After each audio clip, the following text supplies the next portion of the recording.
Stop being so mean! Teasing us like this! Just say it, jeez! The sword must slay one of CPU lineage. For each kill, it will grow in power. Well, isn't that fantastic?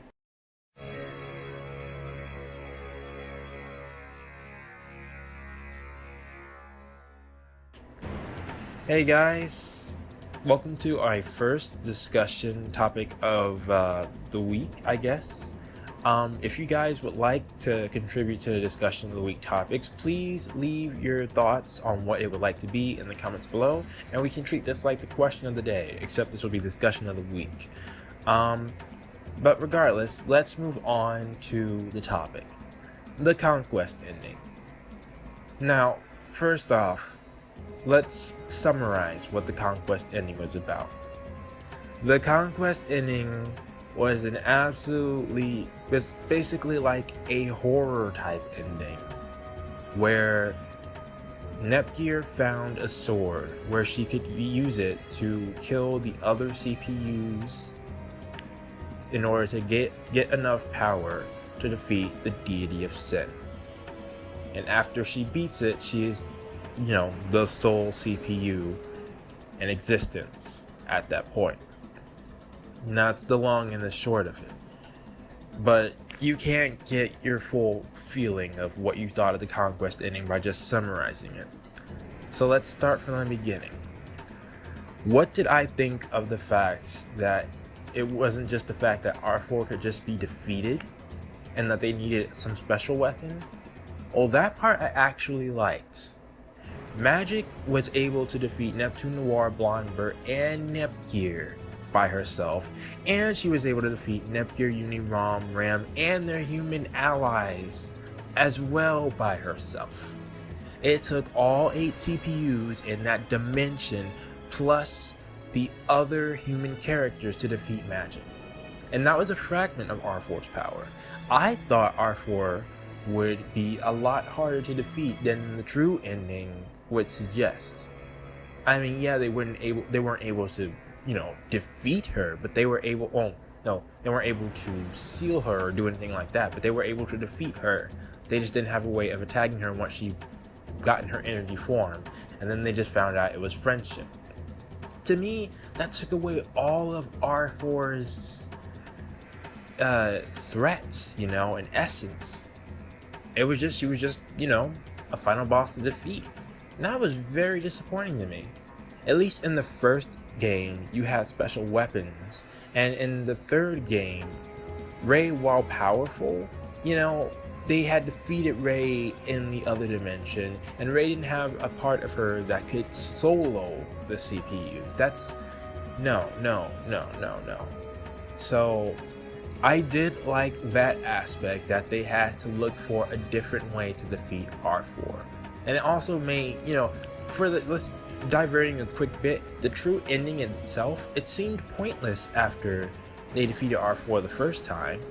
Then it's like, oh, okay, we gotta go somewhere, find out what we need, only to just, like, as far as the game goes itself, why do we have to fight the other CFWs again? It just seemed pointless and just a way to draw out the game. But coming back to the Conquest ending, then we come to the part where they were discussing on what they should do or not. Now, I did like the fact that everybody was saying, no, like, we're not gonna do that. Of course not. Like, they weren't, it's not like the characters suddenly changed. Except for one. This is the one part, and this is where my reassurance that that kind of ending will never happen. Go watch that scene again. Oh, no, sorry. That's actually pretty cool of me.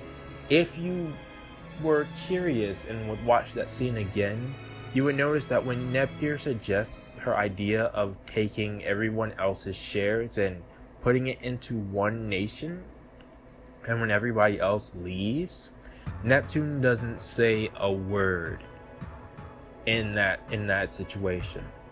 Neptune's always the most optimistic of the bunch, and like, it's okay guys, we can find another way, that kind of thing. But Neptune was oddly quiet. Like, Eastwar took her, stuck her in the corner, duct taped her mouth and her arms and her legs, and said, nah, I want this to play out just like this. You stay quiet, Neptune. Like that's almost, I almost felt that, you know? But regardless, Neptune did not say anything, and so everybody else left. Then you have Neptune and Netgear going with basically the other human characters and trying to gather, you know, the shares from the other nations. And then they realized that just by doing that, that wasn't enough power. Now, I do like this because it was also a concept that was kind of, you know, sort of carried over in Rebirth 3. How Pishi had a lot more use of her shares than, you know, a normal CPU would. So that is to say, it's share, just by using shares alone, it wasn't enough to power them up to that level. That's what I'm getting at. I'll elaborate more on that later, but continuing on. So they realized that the shares aren't enough, and then they head to Last Station to go get some more shares, and then Noir and Uni stops them. Now, and this is where things start going down. Once Noir, after losing the battle to Neptune and Netgear, uses the sword to sacrifice herself. Stop making me do everything. But I'm sorry that you have to go through this. So don't worry. Everything we do for game industry. And locks Neptune and Netgear onto the route of the Conquest ending. Now, I like Noir, alright? She was my number 3 favorite character, but what you guys have to understand is that one of the things that happens with a story like the Neptunia series, initially how it was, is that if it's all just laughs and giggles, there's only a certain amount of attachment you can get to a character without them going through hardships, without them going through life or death situations, you know? What the Conquest ending did for me, especially since the hyperdimension versions of Neptune, Noir, Blonde, and Vert weren't even in the game for the most part to begin with, it strengthened my bond. When Noir did that, her death was incredibly sad, but at the same time, it strengthened my bond. You know, since the ending wasn't canon, it strengthened my bond and made me care so much more for Noir's character. This isn't the time where, you know, like Noir by already, you know, she was already a hard-working character, but then you add that onto the mix, you know, no tsundere stuff, no nothing. She's being completely honest with her feelings, and that's what she did. Now, since Uni was following suit, I mean, I gotta admit, Uni's death was probably the least impactful for me in the game. But regardless, we won't get into that. It was emotional for Netgear, I get that, but for me, yeah. I mean, I was sad that she died. Don't get me wrong, but it was just the least impactful, especially when you consider the ones coming up. Stop crying already. If that's the last face of yours I see, I'll never be able to rest in peace. So they're now locked onto the Conquest route, essentially, and I do like the way it was done. It wasn't that Netgear used a sword or anything like that. It was that Noir, again, who I think is the most selfless out of all the CPUs, sacrificed herself to, you know, lock them on that route. It wasn't Netgear and Neptune's choice, it was Noir's choice. So I did like that aspect. And then moving on, then we move on to Blonde, Rom, and Ram.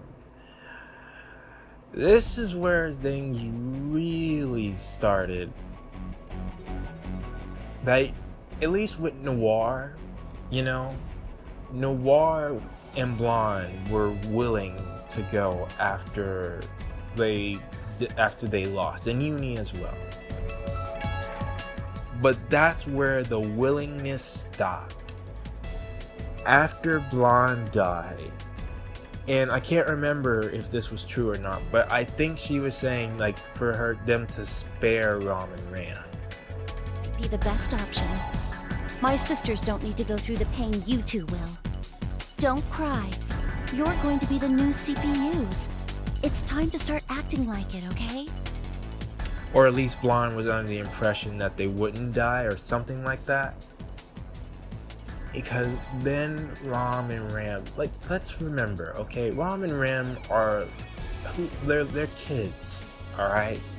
They're kids, they were, who knows how long they've even been alive. And now they were essentially, after seeing their older sister die, they were being put in harm's way, and the main thing is that they didn't want it to happen. They didn't want to die, and they were crying. I don't want to die. Rom! Don't say that, Rom! We promised, remember? But it's so scary. Stop crying, jeez! If you do it, then I'm... Like, they were completely innocent. They hadn't done anything wrong. Like, despite the fact that Ram, I don't like her that much, she's still a kid, you know? She just does what kids do. And she doesn't deserve to die. When that happened, like, it was something Neptune and Nepgear had to do. Like, they had to do it because they were committed to that route. And they had to follow through. That was unbelievably sad. So that is one of those moments where I'm like, okay, how can I unsee, you know, what that was? Like, it was just, that was sad. That was sad. Rom! We're together, so it's all gonna be okay, right? Yeah. But Ram, please hold my hand. Okay. I won't let go. Thanks, sis. But then you go to Vert. And see, this is a point I was going to mention in the beginning. I think it would have been wise for Nepgear to suggest that Vert had all the shares. Because then you would have one CPU with all that power. Vert doesn't have a sibling. Vert doesn't, you know, she's just got her own nation. I think it would have been wise if Nepgear had suggested Vert. Then I think that whole conversation could have maybe went a different way. But regardless, that was the thing with Vert. She didn't have a sibling. Chica was their closest person to her sibling. And Vert was alone.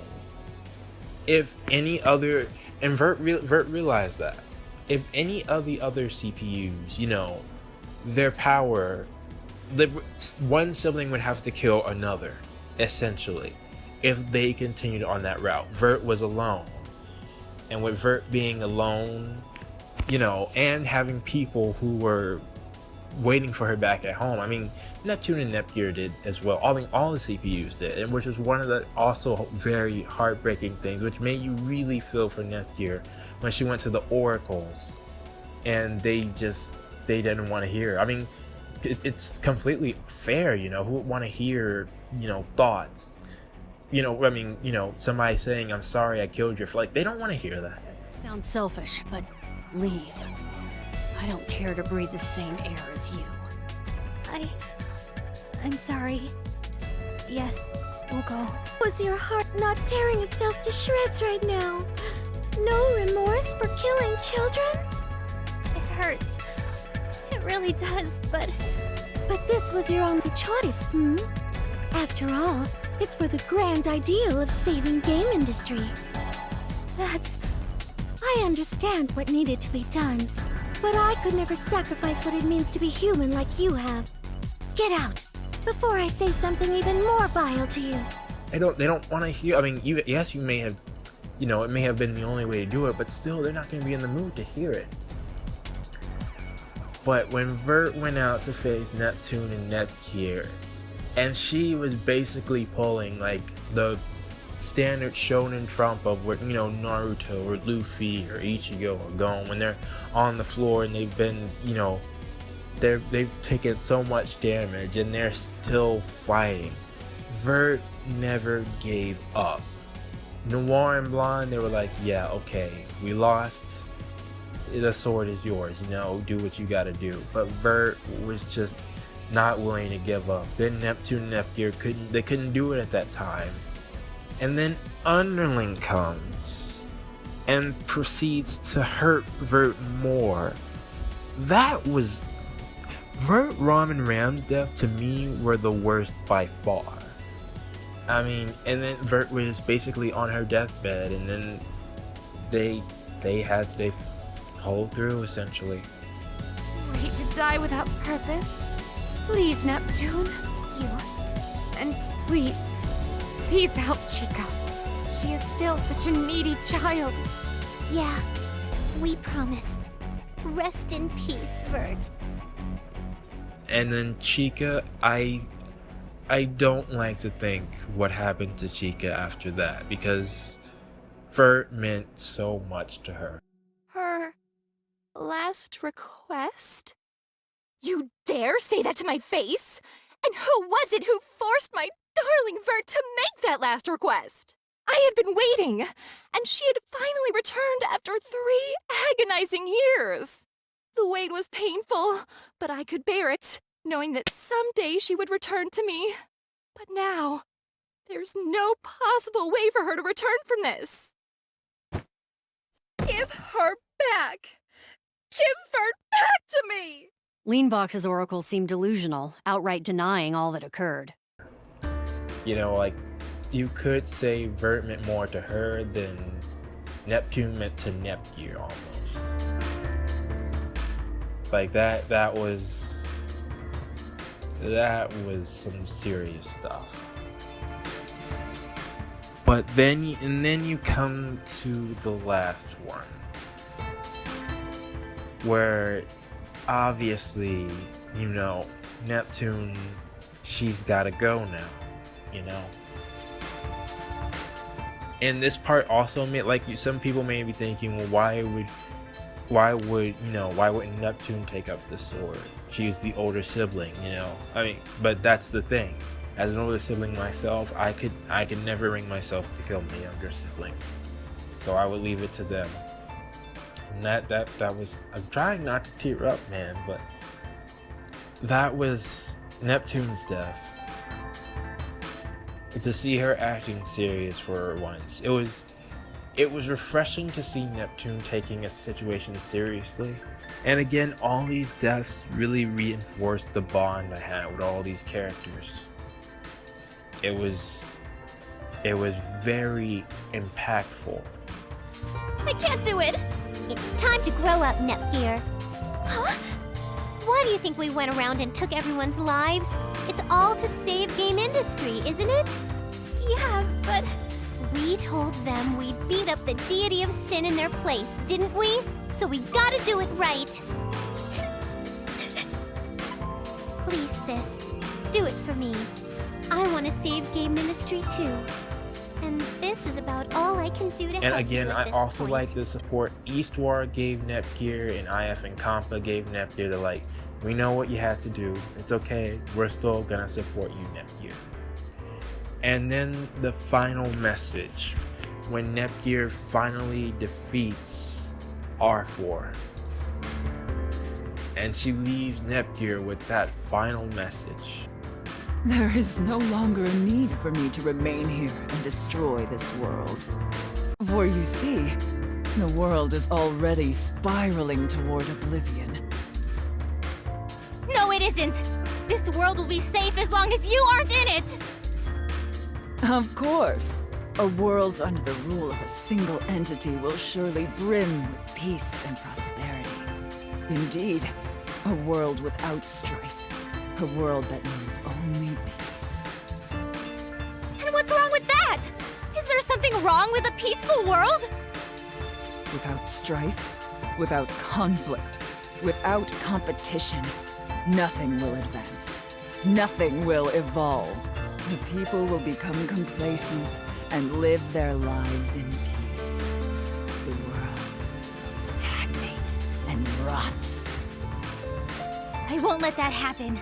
As long as I'm the CPU of game industry, it won't happen! The CPU of game industry, hmm? And what of 100 years from now? What of 1,000 years from now? I am limited by neither time nor a physical form. I can wait until this world rots away.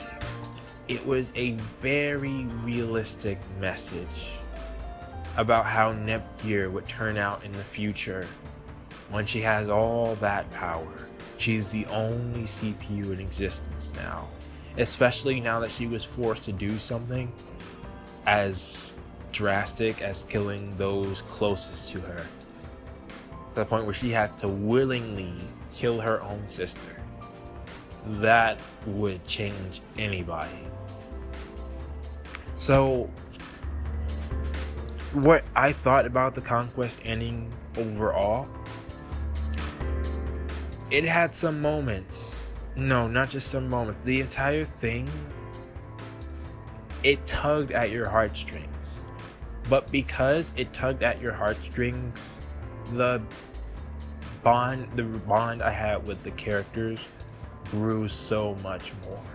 You know, that's what I think all these popular animes that come out, that's one thing that they share in common, is that you get attached to the characters. You can only go so far with going, doing a strictly comedy routine.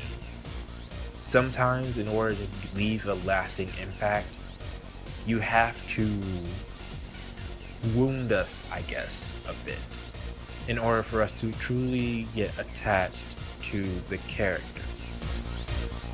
And not only was that the thing, that a great thing the Conquest ending did, but it also made me realize that the writers of the Neptunia series could write a serious story if they chose to.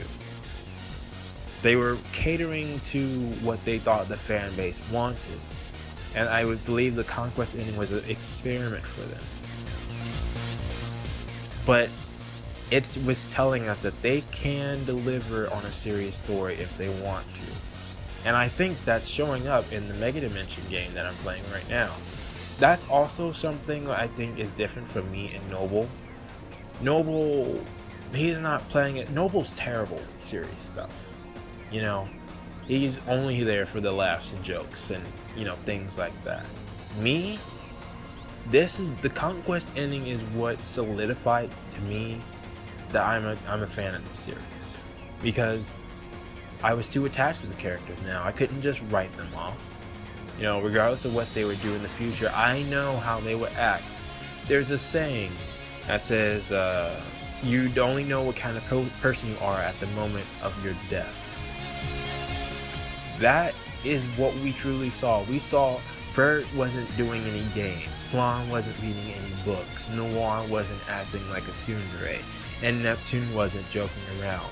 All four of them, at the moment of their deaths, they were CPUs, the leaders of their nations. And that was really touching. So, regardless of how much the Conquest ending impacted me, it made me feel bad things, I'm still very grateful for what it did. And don't get me wrong, after it was over, I was scarred, and I went to the anime, and I thought for some reason, I was like, I remember, hey, episode 13, that bonus episode, that was the most funniest episode. I think I'll go back and, have some laughs, and that'll cheer me up. If you guys aren't aware, that the very beginning of that episode is the Conquest ending. That was not the wisest of decisions that I made.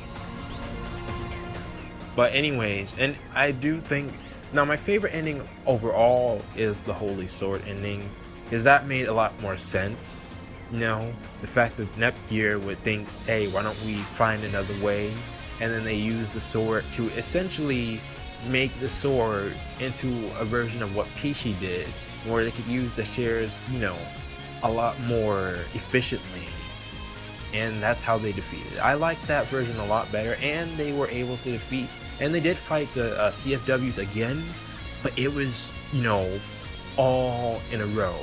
It wasn't you have to go to a different dungeon and it was a whole different chapter just to fight them. No, it was just all in a row, and then it gets R4.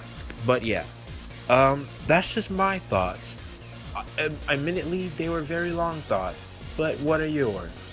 I'm very interested to see what you guys have to think about the Conquest ending. I'm not sure if you guys would even listen to this entire thing, but if you did, hey, you know, like type we did it or something in the comments so I know that you did listen. And please leave your thoughts for the next discussion of the day. And if not, I always, like I said, I have some backup ideas that we could do. And I will talk to you guys next time. Her fever's not dropping at all. I feel so bad for the poor thing. So it's an illness that traps you in nightmares with bad endings? Correct. I had almost forgotten there was a goddess infected with it in the past, but that was 3 entire generations ago. Anyways, they call it bad ending syndrome. I can't imagine how terrible that must be.